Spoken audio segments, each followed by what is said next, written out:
नमस्कार. जागर जनस्थान जागर कट्ट्यावर मी सुनील शिंदे आपलं स्वागत करतो.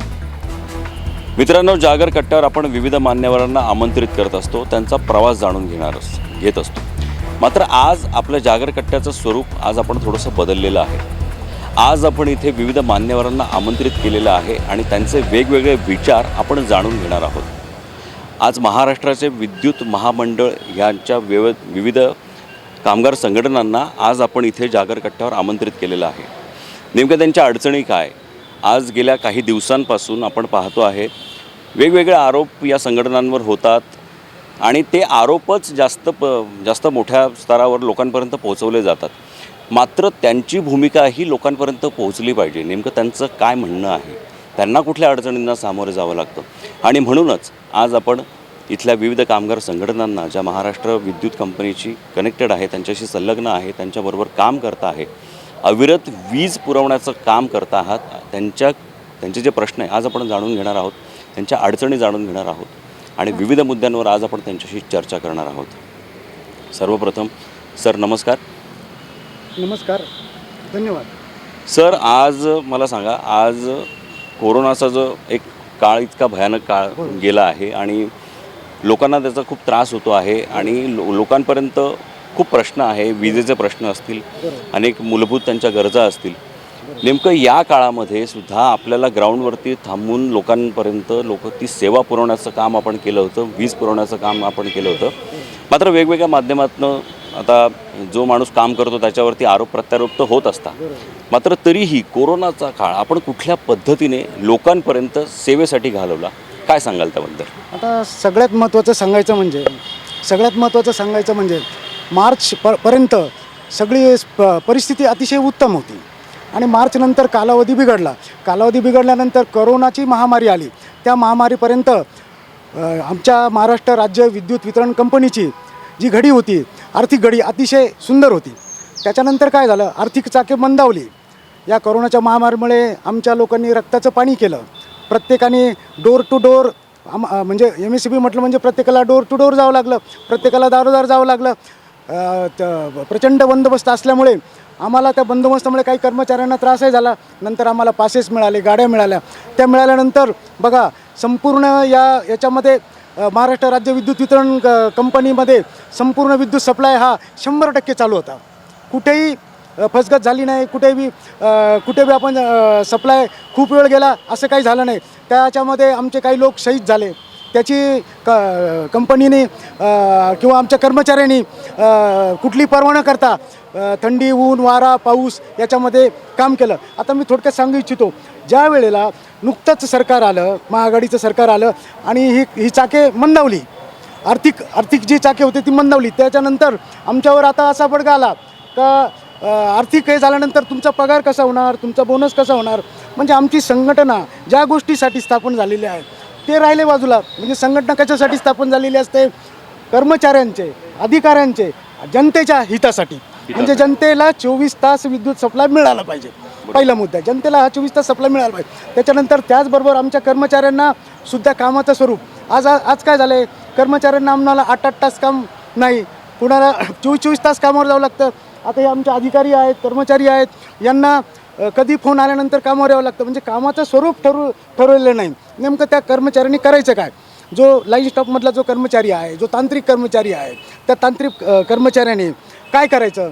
33 ब्रेकडाऊन काढायचा का, LNQ ब्रेकडाऊन काढायचा का, मीटर रिडिंग घ्यायचं का, वसुली करायची? त्या कोरोनाच्या काळात काय करायचं त्याचं? आणि त्याच्यामध्ये ही महामारी आणि त्याच्यानंतर वरून आम्हाला सरकारकडून बडगा का बा आता हे वसुली झालीच पाहिजे. ती वसुली कशी करायची? वसुली करायची असले तर बघा, अनेक जनआंदोलन झाले. त्या जनआंदोलनाच्या माध्यमातून आमचा कर्मचारी बिथरला गेला, घाबरला गेला. म्हणजे आई जीव देईना आणि बाप भीक मागायला जाऊ देईना, अशी परिस्थिती झाली. त्याही परिस्थितीत आमच्या कर्मचाऱ्यांनी हिरारीने कामं केले. आणि आता अजून एक मुद्दा मी तुमच्याकडे मांडतो, खाजगीकरणाचा. आता खाजगीकरणाचा अर्थ फार वाईट आहे. या मुद्द्याकडे आपण येणार आहोत, आपण पुढच्या प्रश्नाकडे जाणार आहोत. बोला. नमस्कार. मला एक सांगा की आज एखादी यंत्रणा म्हटली की ती यंत्रणा चालवणारा उत्तराधिकारी असतो, एक अधिकारी असतो, तो खूप महत्त्वाचा असतो. मात्र त्या अधिकाऱ्यावर अनेक आरोप होत असतात, प्रत्यारोप होत असतात. काय वाटतं आपल्याला की कॅप्टन ऑफ द शिप हा कसा असावा? कारण कॅप्टन ऑफ द शिपवर पूर्ण ते शिप डिपेंड असते, म्हणजे त्याच्यावर पूर्ण त्याचा कार्यभार अवलंबून असतो, त्याचं पूर्ण कार्यकाळ अवलंबून असतो, त्याच्यावर त्याचे कामगार अवलंबून असतात. काय नेमकं त्यांचं नेतृत्व असावं, काय वाटतं आपल्याला? थोडंसं मी आपली प्रथमतः आपला चॅनलचं मी धन्यवाद देऊ इच्छितो की त्यांनी सर्व कामगार संघटनांना आपली बाजू मांडण्याचं एक संधी दिली, त्याबद्दल आपल्या चॅनलचे धन्यवाद. आपण प्रश्न जो विचारला त्यामध्ये की या ठिकाणी आपण कामगार संघटनांच्या प्रतिनिधींना हा प्रश्न अधिकारी कसा असावा असा प्रश्न विचारलेला आहे. आणि मी स्वतः संजय पवार केंद्रीय उपाध्यक्ष आहे बहुजन विद्युत अभियंता अधिकारी कर्मचारी फोरमचा. यामध्ये आमच्याकडे लाईन स्टाफपासून तर प्रशासकीय कामकाज चालवण्या वरिष्ठ अधिकाऱ्यांपर्यंत त्या ठिकाणी सर्व सभासद आहेत. आणि संपूर्ण महाराष्ट्रात तिन्ही कंपन्यांमध्ये आमचे सभासद आहेत. अधिकारी कसा असावा तो सर्वप्रथम असा असावा की तो कुटुंबप्रमुख आहे त्या कंपनीचा. आणि कंपनीचं जे वाक्य आहे की ग्राहक हा केंद्रबिंदू त्यांनी मानलेला आहे. आणि ग्राहकांची सेवा देत असताना की ज्यांच्याकडून हे काम करून घ्यायचं आहे ते म्हणजे कर्मचारी. अधिकारीसुद्धा हा कर्मचारीच असतो. त्याला त्याच्या तळागाळातले प्रश्न हे कर्मचाऱ्यांना ग्राहकांना सेवा देण्यासाठी काय त्यांना अडचणी आहेत हे त्यांनी पहिले जाणून घ्यायला पाहिजे. त्यामध्ये सर्वात प्रथमचा उद्देश आता विचार केला की आपण आधीच्या एक प्रश्न विचारलेला त्याच्याशी निगडीत मी बोलतो पहिले, आपली परवानगी असेल. नाही बोल प्लीज. की बघा की आम्ही जेव्हा केंद्रबिंदू मानून जर आम्ही ग्राहक सेवा देत आहोत आणि कर्मचारी म्हणून आमचं कुटुंबप्रमुख आमच्याकडे बघतायत आणि त्यांची जबाबदारी आहे सेवा देणे ग्राहकांना. या महामारीमध्ये जेव्हा कोणी बाहेर पडत नव्हतं, संपूर्ण थांबलेलं होतं जग, आपणही महाराष्ट्र त्या ठिकाणी थांबलेला होता. हो. आणि या संपूर्ण थांबलेल्यात असताना आपण आरोग्य खातं, पोलीस कर्मचारी, त्याचबरोबर सफाई कर्मचारी या सर्वांचं आपण कौतुक करावं तेवढं कमी आहे. आणि या संपूर्ण योजनेमध्ये आपण आर्थिक व्यवस्था जी जर कोणी लावून धरली असेल तर ही वीज कंपनीने लावून धरलेली आहे, हे आपल्याला मान्य करावं लागेल. कारण की बघा की आर्थिक व्यवस्था तुमचं जे काही आरोग्य खात्याचं जरी असलं तर तुम्हाला लागणारी जी वीज आहे, तुम्हाला व्हेंटिलेटर जे चालणारी वीज आहे ही संपूर्णसाठी वीज आहे. वर्क फ्रॉम होम म्हटलं तरी वीज आहे. आणि अंधाराचं साम्राज्य नको, लोक घरी थांबलेले पाहिजे, यांना सर्वांना घरी बांधून ठेवण्याचं काम जर कोणी केलं असेल तर आम्ही या वीज कंपन्यांनी केलेलं आहे. परंतु जसं इतर ऑर्गनायझेशनचं संस्थेचं कौतुक झालं, खेदाची बाब आहे की वीज कर्मचाऱ्याचं पाहिजे तसं पाठीवर थाप किंवा त्याबद्दल कौतुक मिळाले नाही, ही खंत आमच्या कर्मचाऱ्यांमध्ये आहे. निश्चितच प्रशासन त्याबद्दल आमच्या पाठीशी आहे आणि त्यामुळेच आम्ही या ठिकाणी काम करत राहिलेलो आहे. प्रश्न आता अधिकाऱ्याचा आपण विचारलेला आहे. तर अधिकाऱ्यांचं असं आहे की त्यामध्ये त्यांनी संपूर्ण या गोष्टी मी आपल्याला प्राथमिक स्वरूपामध्ये जे सांगितल्या की आज जे परिस्थिती आहे की त्याला सगळ्या गोष्टी समतोल राखून ते काम करून घ्यायचं आहे. आणि 24 तास 24/7 त्यांना ती सेवा द्यायची आहे, सेवा पुरवण्याचं काम. आणि त्यामुळे यामध्ये आपला जो कर्मचारी आहे, ही जी संख्या आपण जर विचार केला तर महाराष्ट्र राज्य विद्युत मंडळ आणि आज जर विचार केला तर निर्मितीमध्ये 9,000, पारेषणमध्ये 15,000, वितरणमध्ये 85,000 एवढा कर्मचारी वर्ग आहे. आणि आपण पाहता आहे की अपेक्षा ज्या ग्राहकाच्या आहे या अपेक्षा काही कमी झालेल्या नाही. बरोबर. काही दिवसांमधून म्हणजे आठवड्याचं दिवसांमध्ये, दिवसांचं 2 दिवसात, 2 दिवसाचं 1 दिवसात, 24 तासात, 24 तासाचं 8 तासात आणि 8 तासाचं नंतर 2 तासात किंवा मिनटामध्ये आले. आपण सिटीजन ऑफ चार्टर आहेत, SOP आहेत, आपण त्या पद्धतीने त्या मानकाप्रमाणे सेवा देण्यासाठी बांधील आहोत. परंतु त्या ठिकाणी आपल्याला जागतिकीकरणाच्या किंवा औद्योगिकीकरणाच्या किंवा अवगत तंत्रज्ञानाच्या हिशोबाने कर्मचारी वर्ग हा वाढत्या ग्राहक संख्येच्या हिशोबाने पुरेसा नाही. बरोबर. हे पण आपल्याकडे प्रश्न आहे, त्या प्रश्नाकडे आपण येणार आहोत. सर, आपण खूप योग्य मुद्दा मांडला की मुळात जो कॅप्टन ऑफ द शिप असतो त्याने समतोल राखणं गरजेचं आहे, जी जेणेकरून तो पूर्ण एक स्तर आहे तो एकाच स्तरावर असतो आणि त्यानंतर त्याची एक प्रगती होत असते. सर, मला पुढचा प्रश्न असा विचारायचा आहे की आज आता शासनाचं काम करणारा एखादा कर्मचारी म्हटला की त्याच्यावरती लोक म्हणत असतात की अरे हा त्या पद्धतीने काम करत नाही किंवा ह्यांच्याकडे एवढी कामं नसतात. आणि काही काही ठिकाणी मात्र असं असतं की शासकीय कर्मचारी असो किंवा आपल्या विद्युत मंडळाचे काही जबाबदाऱ्या असो, काही ठिकाणी काही कामगार काही पदाधिकारी हे त्यांच्यावर 3-3, 4-4 जबाबदाऱ्या असतात. मात्र काही ठिकाणी असंही त्यांच्यावरती आरोप केला जातो की अरे यांच्याकडे काहीच काम नसतं. नेमका हा मधला समतोल काय, नेमकी मधली मेळ काय सांगाल त्याच्याबद्दल? नमस्कार, मी दीपक कासव, महाराष्ट्र राज्य वीज कामगार काँग्रेस इंटकचा झोनल अध्यक्ष आहेत नाशिकचा. मी कोविडपासून सुरुवात करतो. सुरुवातीला कोविडच्या काळामध्ये वीज कर्मचाऱ्यांनी 24/7 24 तास काम केलं, उभेही होते 24 तास. पण त्यांचं इतर संस्थांचं कौतुक झालं त्या प्रकारे आमचं झालं नाही. ते आम्हाला म्हणजे फार मोठी शोकांतिका आहे ती. कोविड योद्धे आम्ही आहोत, आम्ही कामही केलं आहे, आम्हाला ते हे पण नको, पण कमीत कमी तुम्ही आम्हाला म्हणजे समजून तर घ्या. आम्ही पण 24 तास उभे होतो, पण तिथे कुठेतरी शासनाकडनंही म्हणा किंवा आमच्या लोकांकडनंही म्हणा तर आम्हाला डावलण्यात आलं. हा एक मुद्दा मी उपस्थित करतो. आणि राहिला विषय आता याचा अधिकारांना तुम्ही विचारला. अधिकारी जो असतो तो कॅप्टन ऑफ शिप असतो, बरोबर. त्याला फील्डवर काय चाललं आहे हे त्याला माहिती पाहिजे. तो योग्य अधिकारी. त्याला फील्ड शेवटचा जो कर्मचारी आहे तिथपर्यंत तो पोहोचला तर तो योग्य अधिकारी आपण म्हणूया. आता राहील तुमचा प्रश्न असा आहे की आता आजही जवळपास पूर्ण विद्युत मंडळामध्ये 80,000च्या प्लस लोक कामं करतात आणि 20,000च्या प्लस वॅकेन्सी आहे. ते वॅकेन्सी असल्यामुळे एका माणसाला 3 टेबलचं काम करावं लागतं. किंवा जर तुम्ही तांत्रिक जर काम म्हणाल तर एका माणसाकडे आज 15,000, 20,000 कन्झ्युमर आहेत. तो एक माणूस 8 तासामध्ये किती ठिकाणी पोहोचू शकतो. त्यामुळे त्याच्या कार्यक्षमतेवर परिणाम होतो. त्यामुळे लोकांना आपण योग्य ती सर्व्हिस देऊ शकत नाही. त्यामुळे लोकांमध्ये पण रोष येतो. असं मूळ कारण हे आहे की विद्युत मंडळात किंवा वीज वितरण कंपनीत जी वॅकेन्सी आहे ती फुलफिल केली तर याच्यावर योग्य तो मार्ग निघू शकतो असं मला वाटतं. अगदी थोड्याशा ह्याच्यामध्ये आपण अल्पशा ह्याच्यात आपण खूप वेगळ्या पद्धतीने ह्याचं विश्लेषण केलं, त्याबद्दल खरंच आपलं धन्यवाद. सर, माझा पुढचा प्रश्न असा आहे की कामगार आपल्याबरोबर काम करत असतो, आपल्याबरोबर खांद्याला खांदा लावून काम करत असतो. मात्र त्याच्या अनेक अडचणी असतात ज्या कधीकधी आपल्यापर्यंतही पोचत नाही. त्या अडचणी आज जागरकट्ट्याच्या माध्यमातून आपण कुठल्या पद्धतीने सांगाल? तर कामगार म्हटलं तर त्याला काम करण्याच्या ठिकाणी गेल्यानंतर त्याच्याकडे सर्व गोष्टी अवेलेबल आहेत का नाही, किंवा काही गोष्टी उपलब्ध नसतात. काही गोष्टी म्हणजे त्यांच्यामुळे त्यांच्या कामाच्या श्रमाच्या काही गोष्टी म्हणजे ज्या आपल्या तांत्रिक कामगाराकडे काही गोष्टी अवेलेबल नसतात. त्या साईट किंवा काही काही ठिकाणी गेल्यानंतर काही काही ठिकाणी अशी पोझिशन असते की तिथे जाणंसुद्धा कठीण असते. आता काही काही आपलं जर पावसाळ्याच्या महिन्यामध्ये कामगार ते पोहून पाण्यात जातात, कामगार वगैरे हे करतात. अशा पद्धतीचं थोडंफार काम वगैरे म्हणजे त्याच्यात तातडणी भरपूर आहेत. एवढं मी जास्त आहे. धन्यवाद सर, धन्यवाद.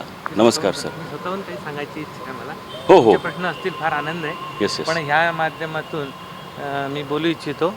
नमस्कार, माझं नाव तुषार खैरनार. मी अधिकारी संघटना नॉन टेक्निकल ऑफिसर जे आहेत जेनको ट्रान्सकॉन आणि डिस्ट्रीब्युशन यांची एक संघटना आहे, त्यांचं आम्ही प्रतिनिधित्व करतो. मी त्या ठिकाणी केंद्रीय कोषाध्यक्ष आहे. तुमचं जे जागर जनस्थान आहे या माध्यमातून मी मॅनेजमेंट, अधिकारी, कर्मचारी आणि ग्राहक यांच्यामध्ये काही एक सममेळ कसा बांधता येईल किंवा तो कसा बांधला गेला आहे मॅनेजमेंटच्या अँगलने किंवा आमच्या अधिकाऱ्यांच्या अँगलने ते तुम्हाला सांगायचा प्रयत्न करतो. Yes please. काय झालं की बऱ्याचदा ह्या कोविडच्या काळामध्ये बिलिंग कंप्लेंट्स आल्या, कारण आपण ॲव्हरेज बिलं केलीच. म्हणजे मार्चपासून आपण बिलिंग मला मुळात हे प्रश्न होते. बरोबर आहे. Please sir. तर मार्चच्या काळामध्ये आपण ॲव्हरेज बिलिंग केली आणि नंतरच्या काळामध्ये ॲक्च्युअल बिलिंग्स केलं. तर ॲक्च्युअल बिलिंग्स केल्यानंतर लोकांचा वापर हा वाढलेलाच होता. वाढलेला असला कसला म्हणजे अगदी ॲज पर रीडिंग ते आलं. पण मॅनेजमेंटने आणि आम्ही अधिकाऱ्यांनी आणि आमच्या सगळ्या कर्मचाऱ्यांनी एक चांगला स्टेप अशी घेतली की प्रत्येक एम्प्लॉईला प्रत्येक कन्झ्युमरला आपल्यापर्यंत पोहोचता येईल असं पोर्टल तयार करून दिलं, हेल्पलाईन तयार करून दिली, हेल्प डेस्क तयार करून दिली. म्हणजे फॉर एक्झाम्पल कोणीही मोबाईलवर किंवा कोणीही आपल्या डेस्कटॉपवर लॅपटॉपवर जाऊन आपला ग्राहक नंबर टाकल्यानंतर आपल्या बिलाचं पूर्ण विश्लेषण करू बघत होतं. म्हणजे ह्या विश्लेषणामुळे काय झालं की ग्राहकाच्या मनामध्ये जो संभ्रम होता की वीज बिल जास्त आलेत किंवा याच्यात काही चूक तर नाही ना, तर अगदी ते कम्प्युटेशन कॅल्क्युलेशन थ्रूआउट त्यांना करून दाखवण्यात आले. ह्या सगळ्या याच्यामधून आणि ह्या माध्यमातून मी ग्राहकांना धन्यवाद देऊ इच्छितो की त्यांनी ते बघितले, वाचले, अवगत केले आणि तरी पण त्यांना एक 5% समजा काही कम्प्युटेशन कॅल्क्युलेशनमध्ये काही त्रुटी आढळल्या तर त्यांनी हेल्प डेस्क किंवा डायरेक्ट आमच्याशी 1-to-1 टॉक करून त्या गोष्टी सॉल्व केलेल्या आहेत. आणि त्याचाच परिपाक्य परिणाम म्हणून आता परत जी बिलं येतात त्याच्यावर लोकांना अगदी अढळ विश्वास आहे की हे कॉम्प्युटेशन आणि कॅल्क्युलेशन जे होत आहेत ते बरोबर. आता प्रश्न राहिला, समजा जर चुकीचंच रिडिंग असेल, रिडिंग वाचनच जर चुकीचं असेल तर त्याला करेक्शन करण्यासाठी आपल्या मॅनेजमेंटने आपण सगळ्यांनी संधी दिलेली. तर ह्या माध्यमातून मला हेच सांगायचं की आम्ही हे कोऑर्डिनेशन करतो. आम्ही म्हणजे मॅनेजमेंटने हे केलं आहे, ते नाही केलं, ते त्यापेक्षाही मॅनेजमेंटला काय म्हणायचं आहे, आम्हाला काय म्हणायचं आहे, याचं ऑल द टाईम आम्ही एक गोल्डन हँडशेकिंग करून पुढे जात असतो. धन्यवाद. धन्यवाद सर. हा वीज बिलाचा जो मुद्दा होता हा फार महत्त्वाचा होता आणि आपण एकदम अगदी टेक्निकल मुद्द्याने आपण ते लोकांपर्यंत पोहोचवण्याचा प्रयत्न केला. धन्यवाद सर. तर मित्रांनो, विद्युत संघटनेचे खूप वेगवेगळ्या अडचणी आहे आणि त्या अडचणींवर मात करून ते लोकांपर्यंत त्यांची सेवा पुरवण्याचा प्रयत्न करत आहात. आता आपण आपल्या पुढच्या प्रश्नाकडे जाणार आहोत. तो प्रश्न म्हणजे आज भारतामध्ये अनेक अशा सरकारी संस्था आहेत ज्यांचं प्रायव्हेटायझेशन सुरू आहे. सरकार कितपत त्याला आता हे करतं आहे, कितपत त्याला साथ देतं आहे, तेच आपण आज यांच्याकडनं जाणून घेणार आहोत. नेमकं प्रायव्हेटायझेशन केल्यानंतर सरकारचं त्याच्यामध्ये किती नुकसान होणार आहे आणि आज ह्या ज्या काही संघटना आहे ह्या आज लोकांपर्यंत त्यांची सेवा पुरवत आहे, त्यांचं किती नुकसान होणार आहे, कामगारांचं किती नुकसान होणार आहे, आपण सगळ्यांकडूनच ह्या प्रश्नाचा मुद्दा, या प्रश्नाचं उत्तर जाणून घेणार आहोत. सर, प्रायव्हेटायझेशन आता जे काही येऊ घालतं आहे किंवा आता होण्याचा प्रयत्नात आहे त्याबद्दल नेमकं काय वाटतं आपल्याला? त्याबद्दल तेवढा माझा अभ्यास नाही, त्यामुळे मी त्या ठिकाणी बोलू शकत नाही. अच्छा, धन्यवाद सर. सर, मला तोच प्रश्न आता विचारायचा आहे की प्रायव्हेटायझेशन येऊ घालतं आहे, प्रायव्हेटायझेशन होण्याचा प्रयत्न होतो आहे, काय त्याचा परिणाम आपल्या संघटनांवर होणार आहे आणि आपल्या वीज वितरण कंपनीवर होणार आहे आणि आपल्यामार्फत इतर कामगारांवर होणार आहे, काय सांगाल?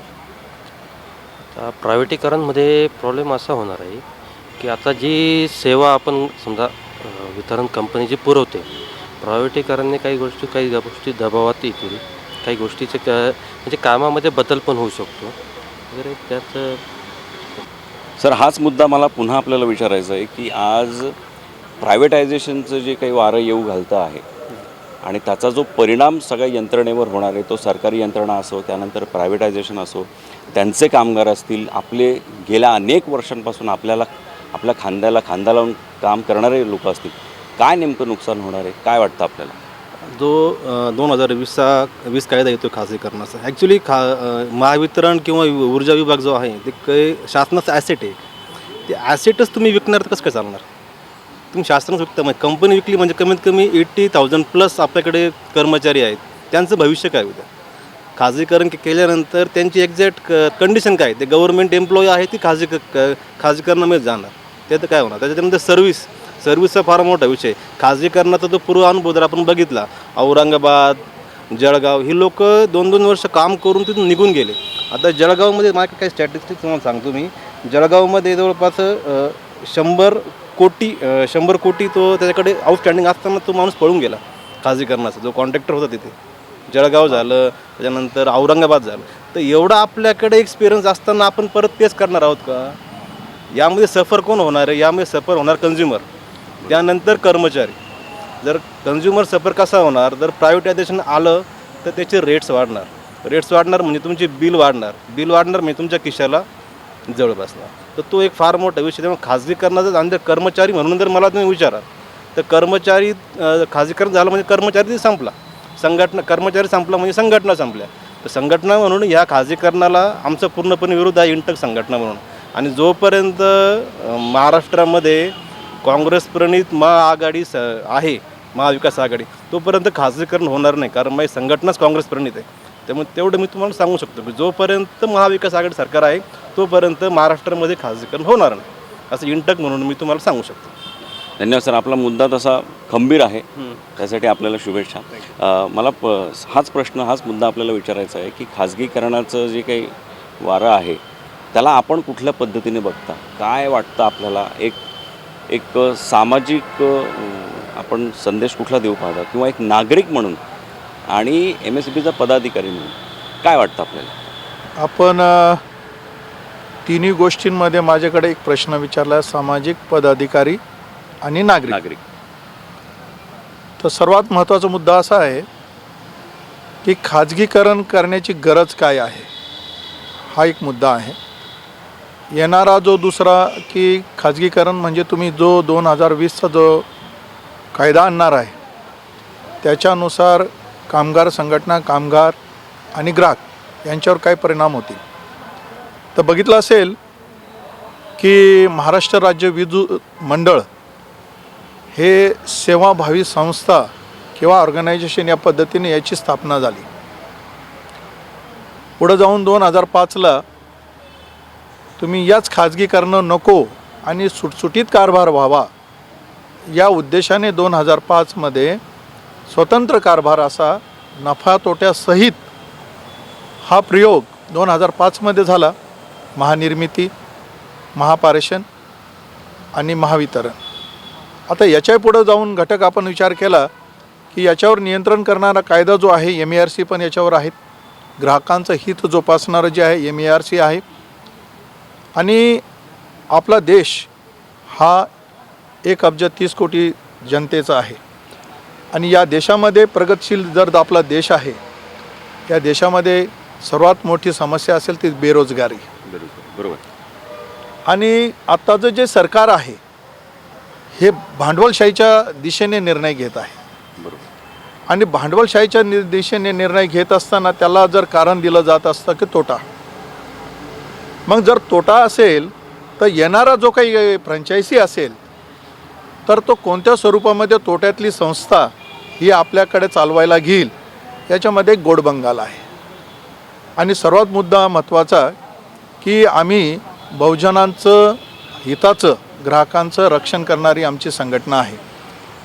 यामध्ये सामाजिकीकरण जे आहे म्हणजे आम्ही घरापासून, म्हणजे उदाहरणच द्यायचं झालं की आपले आजोबांनी घेतलेलं जे वीज कनेक्शन आहे हे वीज कनेक्शन त्याचा नातू वापरतो. इतर संस्थांच्या बाबतीत तसं नाही. बँकेत गेला असाल तर बँकसुद्धा तुम्हाला ग्राहक सेवा देते, पण पर्टिक्युलरली त्याच्या ग्राहकासाठीच. इथं वीज कनेक्शन म्हणजे कुटुंबाचं नातं झालेलं असतं. नवरा, बायको, मुलगा, मुलगी आणि प्रत्येकजण हा त्याचा ग्राहक होतो. जे की ते कुठेही तुम्हाला टेक्निकली म्हणा की कुठल्याही पद्धती, हा सामाजिकीकरण आहे. आणि आजाने जरी नाही भरलं बिल तर नातू भरतो, असं हे ऋणानुबंधाचं नातं या वीज कंपनीशी आहे. परंतु जेव्हा बहुजनांचा आम्ही विचार करतो की जर हे भांडवलशाहीकडे गेलं तर आमचं आरक्षणही राहणार नाही. कर्मचाऱ्याची संख्या हा भाग नंतर आहे. आम्ही संघटना जे लढतो आहे कर्मचाऱ्यांच्या हितासाठी आणि त्याचं स्वतंत्रता राहावी या म्हणून राहत आहे. भांडवलशाही त्याच्या पद्धतीने तो काम करून घेणार. निश्चित तो ग्राहकाला सेवा देण्यासाठी कमी पडणार नाही.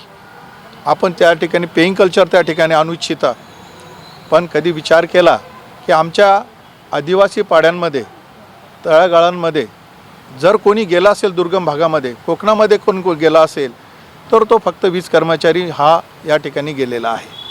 परंतु अशी सेवाभावी द्यायला तो काय भांडवलशाही तोट्या हातबट्ट्याचा व्यवसाय करणार नाही, हे ग्राहकांनी लक्षात घेतलेलं पाहिजे.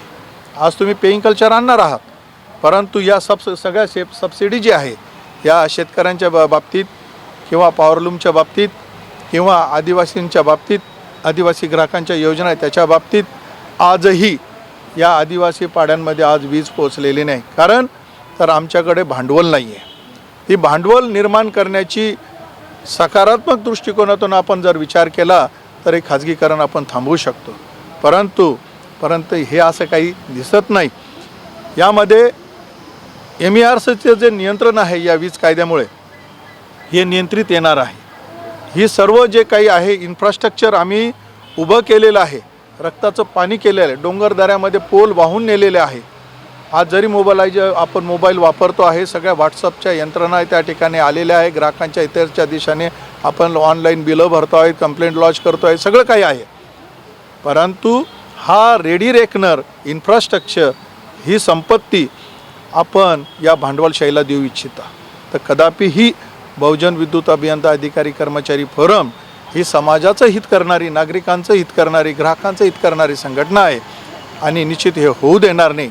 याकरिता आम्ही डॉक्टर बाबासाहेब आंबेडकरांचा जो संविधान दिवस आहे, त्यांनी जे राज्यघटना लिहिली त्या ठिकाणी आम्ही 26 तारखेला मागील 26 नोव्हेंबरला आपण 1 दिवसाचा लाक्षणिक संप या ठिकाणी केलेला होता.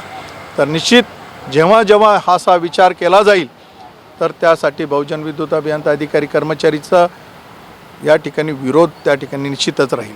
परंतु एवढी ग्वाही देऊ इच्छितो की या पिढ्या या ठिकाणी या वीज क्षेत्रामध्ये ग्राहकांना सेवा देण्यासाठी कुटुंबाचं जीवदान दिलेलं आहे.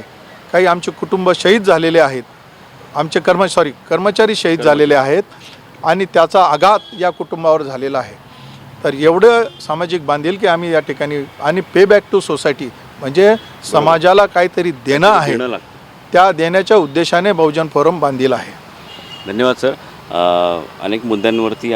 अनेक मुद्द्यांचा आधार घेऊन आपण एकाच मुद्द्यावरती जे उत्तर दिलं त्याबद्दल खरंच आपलं खूप खूप धन्यवाद आणि आपल्या या प्रयत्नाला नक्की यश मिळो अशीच मी इच्छा बाळगतो. सर, माझा तोच प्रश्न आहे की खाजगीकरणावर नेमकं आपलं काय मत आहे, काय सांगाल? नमस्कार सर, अतिशय सुंदर प्रश्न विचारला.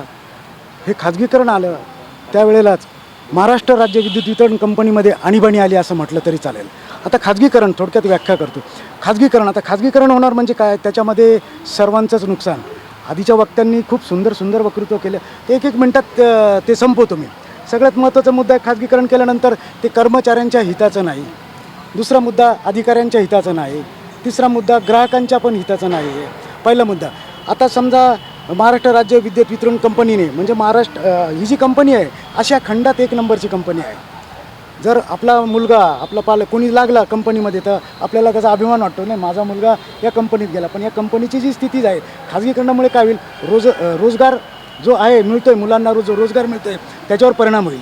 त्याच्यानंतर दुसरा मुद्दा असा आहे की बघा STचं कसं असतं, पहिल्यांदा तिकीट काढायचं आणि तिकीट काढल्यानंतर पहिल्यांदा पैसे द्यायचे आणि पैसे दिल्यानंतर मगच त्याचं हे मिळतं त्याचं. पण आमच्याकडे असं नाही, पहिल्यांदा वीज वापरायची, पूर्णपणे वीज वापरल्यानंतर बस मग फुकट वीज वापरायची आणि मग त्याच्यानंतर ती वीज भरायची नाही, मग ते तोट्यात जाते. आता खाजगीकरणाचा सगळ्याच मुद्दा, याच्या आधीचा अनुभव खूप वाईट, निषेध करतो त्या गोष्टीत मी माझ्या संघटनेतर्फे निषेध करतो. याच्या आधी काय झालं तुमचं औरंगाबाद, नागपूर अशा ठिकाणी काय झालं, औरंगाबाद नागपूरच्या ठिकाणी झालं. त्या कंपनींनी काय केलं, कंपन्या ताब्यात घेतल्यानंतर काय केलं, पहिल्यांदा काय केलं, त्याचे भंगार होतं ते बोले कोट्यावधी रुपयाचं भंगार विकलं. सगळ्यात महत्त्वाचं म्हणजे कंपनीचं कोट्यावधी भंगाराचं नुकसान झालं. दुसरं, साहेब तुमचं एक दुकान आहे, ते दुकान तुम्हाला तर मला चालवायला द्यायचं आहे, तुम्ही मला चालवायला दिलं, पण माझी मागची जी उधारी ती गेली ना सर. म्हणजे महाराष्ट्र राज्य विद्युत वितरण कंपनीची मागची उधारी गेली म्हणजे ते पैसे कंपनीला मिळालेच नाही. मग मी काय म्हणतो, तुमचं टॉपअप बिल, आत्ताचं बिल, बस तेवढंच मला बिल पाहिजे, मला काय मागचं द्यायचं नाही. म्हणजे या सगळ्या गोष्टीचा बोध. आणि त्याच्यानंतर काय झालं, जे कर्मचारी म्हणजे त्याच्यानंतर त्यांचे जे रेट्स राहतील ते सामान्य कर्मचाऱ्यांना परवडणार नाही. कर्मचाऱ्यांनाच काय, ग्राहकांना परवडणार नाही. ग्राहक कसे काय, ग्राहकांना ते परवडणार नाही. जसं आज मुंबईला चाललं आहे तर त्यांना आहे ते बिल ते परवडायला लागतं. आणि महाराष्ट्र राज्य विद्युत वितरण कंपनीच्या कर्मचाऱ्यांनी अंगाखांद्यावर पोल नेऊन पूर्ण सह्याद्रीच्या कड्यावरती काम केलेलं आहे. त्याच्यानंतर खड्डे खोदून पूर्ण म्हणजे हा प्लॅटफॉर्म तयार झालेला आहे आणि या प्लॅटफॉर्मवर आयतंच आपल्याला ते कोणाला तरी द्यायचं आहे. त्याच्यानंतर दुसरा प्रश्न आहे, आत्ताच आपण मुंबईला समुद्रमार्गे केबल टाकून एलिफंटा केवला सप्लाय दिला. म्हणजे काम कोणी केलं, महाराष्ट्र राज्य विद्युत वितरण कंपनीने. आणि एवढे करून ज्या ठिकाणी कंपन्या आल्या त्याचा अनुभव खूप वाईट आहे. तरी हे काय चाललं आहे हे कळतच नाही. आणि त्याच्यानंतर साहेबांनी एका आमच्या सरांनी अतिशय सुंदर मुद्दा, याच्यामध्ये आरक्षणाचा मुद्दा आहे. म्हणजे कर्मचाऱ्यांना प्रमोशन मिळणारच नाही. म्हणजे त्याच्यामध्ये पण भेदभाव केला जाईल. म्हणजे आणि संघटना ही कशासाठी झालेली आहे? कर्मचाऱ्यांच्या, ग्राहकाच्या उत्कर्षासाठी. आणि नेमकं त्याच्यामध्ये संघटनेच्या याच्यात अर्थच राहत नाही. म्हणजे आमचे जे मूळ प्रश्न आहे हे बाजूला राहिले आणि हा जो खाजगीकरणाचा प्रश्न आला आहे, या खाजगीकरणाच्या प्रश्नामध्ये आम्ही भरकटत गेलो. मूळ मुद्दे म्हणजे आमचे जे पारंपरिक प्रश्न आहे ते मी आत्ता बोलत नाही सर. जी तो पेन्शनचा प्रश्न आला आहे, तो स्वेच्छानिवृत्तीचा प्रश्न आलेला असेल, तो इतर कामगारांच्या अनेक गोष्टीचा प्रश्न असेल, ते प्रश्न तिकडेच भरकटत गेले. आणि आता हे एक एक प्रश्न दत्त म्हणून हजर झालेले आहे. त्याच्यानंतर वसुली होणार नाही. आता तुम्हाला मी भाकीत करतो का 2 ते 3 वर्षांनी त्या कंपन्या परत MSCBच्या ताब्यात देतील. त्या ताब्यात दिल्यानंतर मग तो खड्डा कोणी बुजवायचा कोणी? जसं नागपूरचं झालं, औरंगाबादचं झालं, त्यांनी भंगार विकून टाकलं. त्याच्यानंतर मागची जी उधारी मी जसं सांगितलं, मागचा जो दुकानदार, थोडक्यात म्हणजे ते उदाहरण दिलं. मग त्याला जबाबदार कोण? त्याच्यामुळे खाजगीकरण होऊ नये. मी माझ्या महाराष्ट्र राज्य विद्युत वितरण कंपनी तांत्रिक कामगार युनियन 1701 तर्फे प्रखर त्याला निषेध नोंदवतो. आम्ही कृती समितीच्या माध्यमातून आम्ही सगळे शेवटपर्यंत याचा आम्ही हा लढा देणार. आम्ही निश्चितच त्याच्यामध्ये विजय होऊ आणि खाजगीकरणाचा हा जो डाव चाललेला आहे हा आम्ही डाव निश्चितच पाडू. आणि याच्यामध्ये आम्ही जे खाजगीकरणाचं आहे त्याच्यात आम्ही त्यांना सक्सेस होऊ देणार नाही, ही माझ्या संघटनेतर्फे मी ग्वाही देतो. धन्यवाद सर. आपल्या या लढ्याला खरंच आमच्याकडून सुद्धा खूप खूप शुभेच्छा. तर मित्रांनो, आपण पाहिलं की महाराष्ट्र राज्य विद्युत मंडळाचे प्रश्न किती आहे. गेल्या काही दिवसांमध्ये आपण फक्त आरोप प्रत्यारोप करत होतो, मात्र त्यांच्या अडचणी, त्यांच्या समस्या आणि त्यांची नेमकी भूमिका आज आम्ही जागर जनस्थानच्या माध्यमातून आपल्यापर्यंत मांडण्याचा प्रयत्न केला. मग तो मुद्दा खाजगीकरणाचा असो किंवा तो मुद्दा कामगारांचा असो किंवा तो मुद्दा अधिकाऱ्यांचा असो. मात्र ह्या सगळ्या चर्चेमधनं काही गोष्टी अशाच लक्षात येत आहे की हे सगळे पदाधिकारी असतील, हे सगळे कार्यकर्ते असतील, हे लोकांसाठी अविरत प्रयत्न करताय, त्यांच्यासाठी ती सेवा पुरवण्याचा प्रयत्न करताय. त्यांचा ध्यास चांगला आहे, आपल्या प्रत्येकाच्या घरात वीज पोहोचली पाहिजे, हा त्यांचा प्रश्न आहे. अनेक त्यांना समस्या आहे, जसं भांडवलाची कमतरता आहे किंवा आणि सरकारकडून जे काही येणं आहे ते अजून त्यांचं पूर्ण होत नाही. मात्र त्यांचा विचार हा सकारात्मक आहे. हेच आजच्या चर्चेतनं आम्हाला आपल्यापर्यंत पोहोचवायचं होतं आणि ते पोहोचवण्यात आम्हाला यश मिळालं अशी आम्ही आशा करतो. असेच वेगवेगळे मान्यवर आम्ही जागर जनस्थान, जागर कट्ट्यावर आम्ही आमंत्रित करत राहणार आहोत. ही आपली खुली चर्चा आहे, हा कट्टा आपला खुला कट्टा आहे. त्यामुळे विविध मान्यवर यापुढेही आम्ही बोलवत राहणार आहोत. तोपर्यंत आपण पाहत राहा जागर जनस्थान, जागर कट्टा. धन्यवाद.